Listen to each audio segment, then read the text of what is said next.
Nah, yang kita lihat di masyarakat ada tipe seperti ini. Mau kaya diberi keberkahan. Dikatakan diberi keberkahan karena berkah itu artinya bertambahnya kebaikan, bertumbuh gitu. Itu namanya berkah. Awalnya tidak berbuah kemudian berbuah, nah itu namanya berkah. Tadinya orang yang berkah itu boleh jadi ekstrimnya syarun, su'ul bidayah, awal hidupnya buruk. Ketika remaja sering bikin sakit hati orang tua. Terus makin berumur, makin banyak melakukan pelanggaran. Sholat tidak dilakukan, puasa tidak dilakukan, maksiat dilakukan. Semua dosa itu sepertinya dilakukan. Tapi alhamdulillah di usia 40-an gitu, 30-an, tadinya dari bawah menemukan pencerahan, mulailah jadi suka sholat, puasa, belajar Al-Quran, rajin datang ke pengajian. Itu orang yang diberkahi.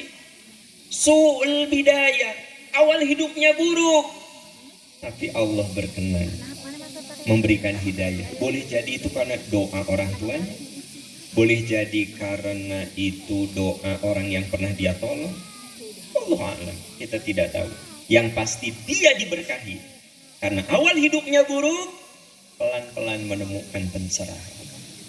Bersyukurlah saudara-saudaraku tercinta. Sekiranya kita punya masa lalu buruk, tapi kemudian kita menemukan pencerahan, kita tidak bisa kembali lagi ke masa lalu. Tidak bisa.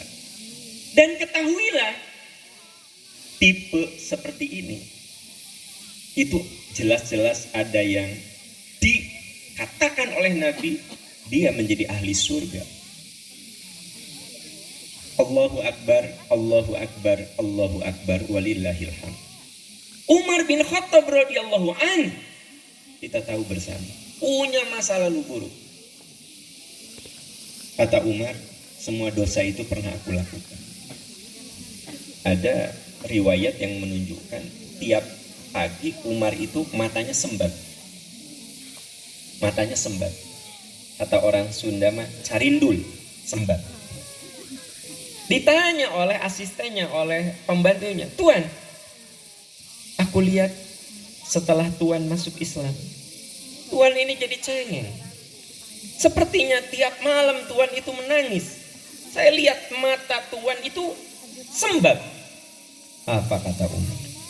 Saya berharap tetesan air mata saya bisa menggugurkan dosa-dosa di masa lalu saya. Dan Allah memberikan suatu kehormatan.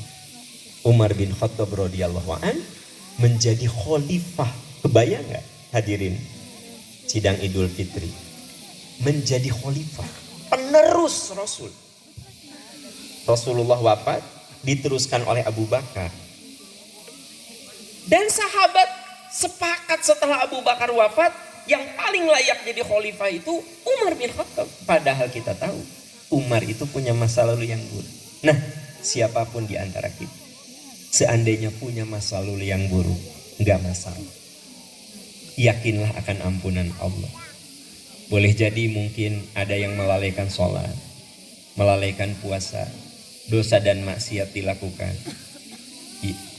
Qul ya ibadiyalladzina asrafu ala anfusihim la taqnatu mir rahmatillah. Katakan kepada hamba-hambaku yang pernah terjerumus dosa, la taqnatu mir rahmatillah. Jangan kamu putus asa dari ampunan Allah. Jadi kalau kita punya masa lalu yang buruk, kita kan nggak bisa balik lagi ke masa lalu. Bertobat. Dan percayalah, menurut Az-Zumar ayat 18, la taqnatu mir rahmatillah. Kamu jangan putus asa dari ampunan Allah. Innallaha yaghfiru dzunuba jami'a. Allah ampuni dosa-dosamu seluruhnya. Seluruhnya. Dengan catatan, ya tentu saja kita berjuang meningkatkan iman, wa amila amalan sholihah, beramal soleh. Faulaika yubaddilullahu sayyiatihim hasanat. Allah ganti keburukannya dengan kebaikan. Dan ini penting, hadirin sidang Idul Fitri yang Allah muliakan. Kenapa?